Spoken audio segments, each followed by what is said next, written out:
Breaking చూస్తున్నాం. Bhadrachalam Maruti nursing కళాశాల హాస్టల్లోకి ఆగంతకుడు ప్రవేశించాడు. కారుణ్య అనే విద్యార్థిపై దాడి చేసినట్లు అనుమానాలు వ్యక్తమవుతున్నాయి.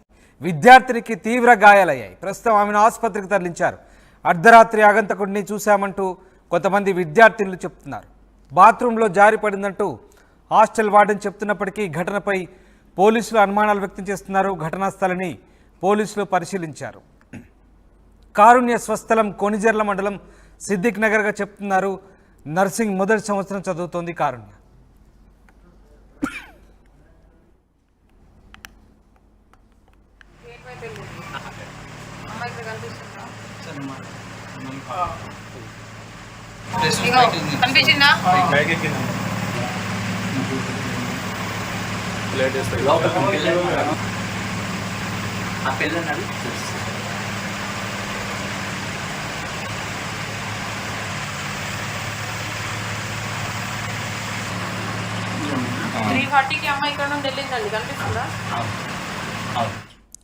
భద్రాచలం మారుతి నర్సింగ్ కళాశాల హాస్టల్లోకి ఓ ఆగంతకుడు ప్రవేశించాడు.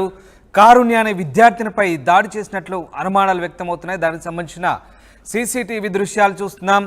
విద్యార్థినికి తీవ్ర గాయాలయ్యాయి. ఆమెను ఆసుపత్రికి తరలించారు. అయితే అర్ధరాత్రి ఆగంతకుడిని చూశామంటూ కొంతమంది విద్యార్థులు చెప్పడంతో ఈ అనుమానం బలపడుతోంది. బాత్రూంలో జారి పడిందంటూ అటు హాస్టల్ వార్డెన్ చెప్పే ప్రయత్నం చేస్తున్నారు. అయితే ఘటనపై పోలీసులు మాత్రం అనుమానాలు వ్యక్తం చేస్తున్నారు. ఘటనా స్థలాన్ని పోలీసులు పరిశీలించారు.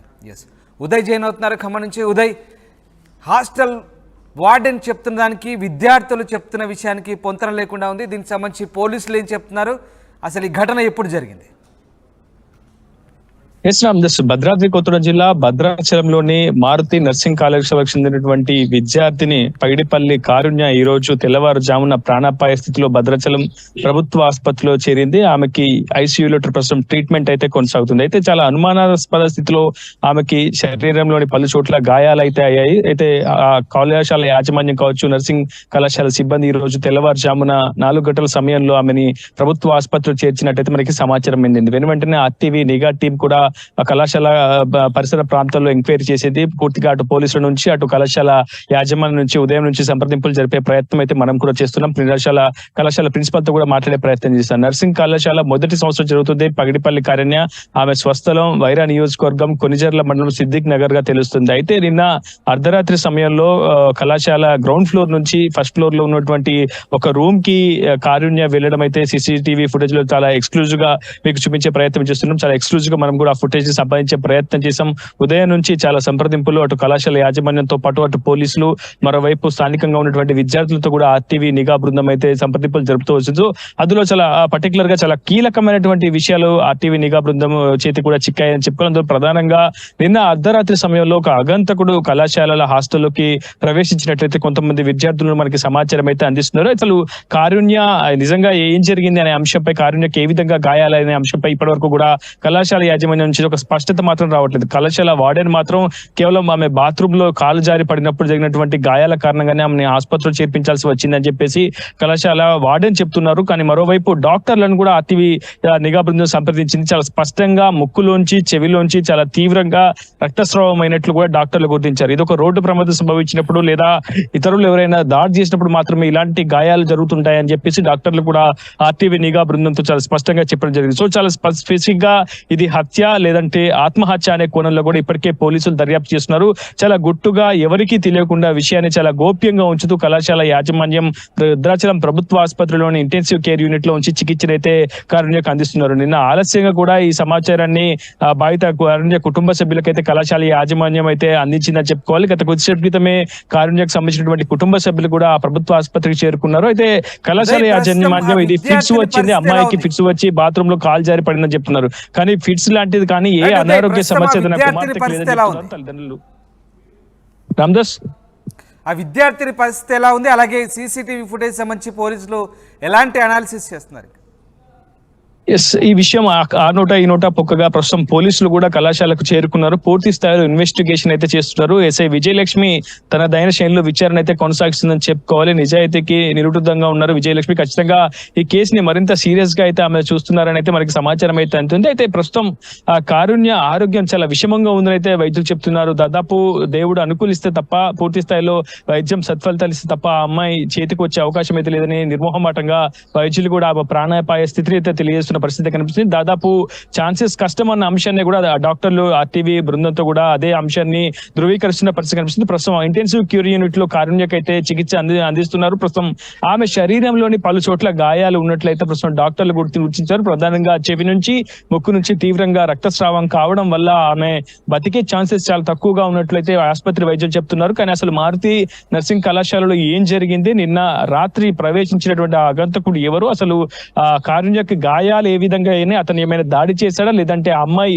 ఆ పై బిల్డింగ్ నుంచి ఏమైనా ఆత్మహత్య యత్నం చేసిందా అనేక కోణాల్లో కూడా పోలీసులు ఇప్పటికైతే దర్యాప్తు చేస్తున్నారు. కానీ కళాశాల యాజమాన్యం మాత్రం ఈ విషయంలో చాలా పెద్ద ఎత్తున గోప్యత పాటిస్తూ వస్తుంది. కేవలం ఒక బాత్రూమ్ లో కాల్ జారి కారుణ్య స్లిప్ అయి పడినట్లు, ఆ తద్వారానే బ్లీడ్ అవుతున్నట్టు మాత్రం ఆసుపత్రి కళాశాల యాజమాన్యం చెప్తున్నారు. కానీ మరోవైపు పోలీసులు కూడా అనుమానం వ్యక్తం చేస్తున్నారు. కుటుంబ సభ్యులు కూడా అనుమానం వ్యక్తం చేస్తున్నారు. ఇది ఖచ్చితంగా మా అమ్మాయికి ఎటువంటి అనారోగ్య సమస్య లేదు, ఖచ్చితంగా చాలా ధైర్యంగా ఉంటుంది, ఏ విషయాన్నైనా తమకు చెబుతుంది. ఇటీవలే పార్లమెంట్ ఓటింగ్ లో కూడా తన ఓటు హక్కు వినియోగించుకొని కళాశాలకు చేరుకుందంటూ కూడా కుటుంబ సభ్యులు చెప్పే ప్రయత్నం చేస్తున్నారు. కానీ అక్కడ పూర్తిగా విషయం మాత్రం పొందుపడలేదు. మరోవైపు CCTV ఫుటేజ్ సంబంధించి ప్రస్తుతం ఆర్టీవీ స్క్రీన్ పై ఎక్స్క్లూజివ్ గా చూస్తున్నారు. కారుణ్య నిన్న అర్ధరాత్రి గ్రౌండ్ ఫ్లోర్ నుంచి ఫస్ట్ ఫ్లోర్ కి వెళ్ళిన విజువల్ అయితే మనకి కనిపిస్తుంది. తర్వాత ఫస్ట్ ఫ్లోర్ నుంచి మళ్ళీ గ్రౌండ్ ఫ్లోర్ కి వచ్చిన విజువల్ మాత్రం కనిపిస్తుంది. కానీ ఆ మధ్యలో ఏం జరిగింది, అసలు కారుణ్య ఏ విధంగా ఒక విధంగా హత్య జరిగిందా, లేదంటే ఇతరులు దాడి చేశారా, లేకపోతే ఆ అగంతా కూడా ఆమెను ఏమైనా బ్లాక్ మెయిల్ గురి చేశారా, లేదంటే ఆ అమ్మాయి పై బిల్డింగ్ నుంచి ఏమైనా దూకి కిందకు దూకి ఏమైనా ఆత్మహత్య చేసుకుందా, ఇలాంటి అనేక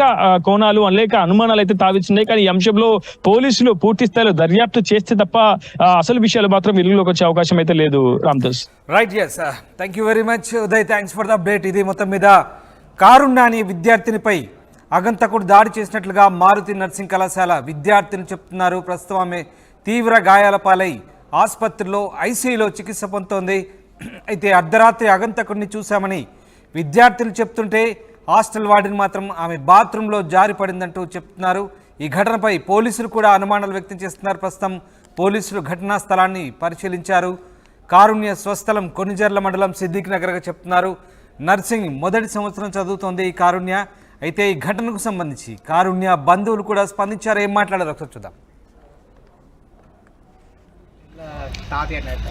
అంటే మా బామ్మర్ది పెట్టని మా తమ్ముడు పుట్టి చేసుకున్నామయ్యా. ముగ్గురు అమ్మాయిలు పుట్టాడు. ముగ్గురు అమ్మాయిలు పుట్టిన కానీ ఇంకొక గొడవలు అయితేనే మా బామ్మర్ది ఇంట్లోనే ఉంటుంది.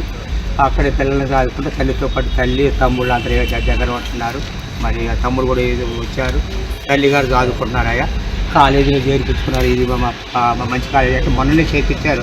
ఇక్కడ మా తమ్ముడు కొడుకు, మా కొడుకు, మా బామ్మది కొడుకు వచ్చి చేర్పించిపోయారు. బాగానే ఉంటుంది. 7 నెలల మట్టి జబ్బులు ఏ జబ్బులు లేవు. ఇప్పుడు అది 7 సంవత్సరాల మట్టి జబ్బులు అది ఏ జబ్బులు లేవయ్యా. మరి ఇప్పుడు అంటున్నారు సార్, వాళ్ళు జబ్బులు అంటున్నారు. ఏ జబ్బు వచ్చిందో నాకు తెలియదు, భగవంతుడు తెలవాల. పిల్లల్ని మట్టిదయ్యా. మరి పోయిన పిల్ల బాత్రూమ్ కానీ పోయిందన్నారు పిల్లలు. మరి ఆ బాత్రూమ్ పోయిన పిల్ల అసలు ఎటు పోయింది తెలవట్లేదు. 18-20 నిమిషాలకి పిల్ల బయట ఉంటూ పిల్లలు వచ్చి లేపటం. అమ్ము ఇదేంటయ్యా అంటే అది కెమెరాలో ఫాల్ట్ ఉంటారు గారు అంటున్నారు. సరే ఏదేమైనా జరిగింది ఆయన. ఆ పిల్లలకు మట్టి న్యాయం చేయండి అయ్యా. ముగ్గురు పిల్లలు, భర్త తాగుబోతు లేడు కూడా, ఇప్పుడు రావట్లేదు కూడా. ఆ పిల్లల్ని ఏం చేస్తారు మీరు అందరూ కలిసి? మరి వారికి వెళ్ళి కూడా మేము తప్పు అంటలేదు. జరిగిందేదో జరిగింది, మాకు చూపించండి అంటున్నాను నేనంతే. మాకు చూపించండి, పోలీసు కేసు పెట్టకూడదు అన్న ఆడు చెప్పారు. పోలీసు ఇప్పుడు ఎవరు చెప్పారు చెప్పమయ్యా, ఎవరు చెప్పొద్దు. ఇంక వాళ్ళ తల్లిగారు వారు రాలేక ఆపై ఇప్పుడు రాలేదు. చూపెట్టారు మీకు? చూపించారు కానీ సగం చూపించారు. పిల్ల పోవడం చూపించారు, రావడం చూపించలేదు, పట్టడం చూపించలేదు. వారే ఉన్నారు పడిపోయింది అంటారు. పట్టని వారు నిజమే, 50 మంది పట్టడం చూపించాలి కదా నాకు. మరి పోతూ పట్టడం చూపించాలి కదా. మరి జబ్బు వచ్చే పిల్ల ఎట్లా ఉప్పుకొని పోయి చూపించాలి కదా. అది చూపించలేదు, మంచిగానే పోయింది పిల్ల అండి. పోవటం వారికి కానీ ఎటు పోయింది తెలవదు. మీ పేరేంటమ్మా? సునీత. అమ్మాయిని చూసారా? చూసారా? ఏమైనా దెబ్బలు ఉన్నాయి మీ అమ్మాయికి? ఎక్కడ? చేతి మీద ఏమైనా ఉన్నాయా? ఒంటి మీద కాళ్ళకి వాటికి మోకాలికి తగిలిందా? ఏమంటున్నారు డాక్టర్ గారు? ఏమన్నారు మరి? డాక్టర్ గారు కూడా సార్తో మాట్లాడి ఏ సార్తో మాట్లాడుతున్నారు? కాంతారావు సార్తో మరి మాట్లాడి కాలేజీ మీరేమనుకుంటున్నారు ఇప్పుడు? మీ అమ్మాయిని వేరే హాస్పిటల్ పంపాలా లేకపోతే ఇక్కడే ఉంచాలా? వారి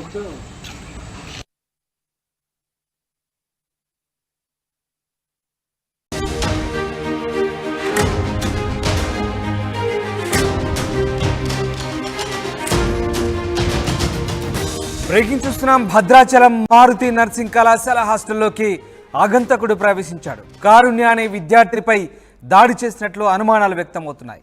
విద్యార్థినికి తీవ్ర గాయాలయ్యాయి. ప్రస్తుతం ఆమెను ఆసుపత్రికి తరలించారు. అర్ధరాత్రి ఆగంతకుడిని చూశామంటూ కొంతమంది విద్యార్థి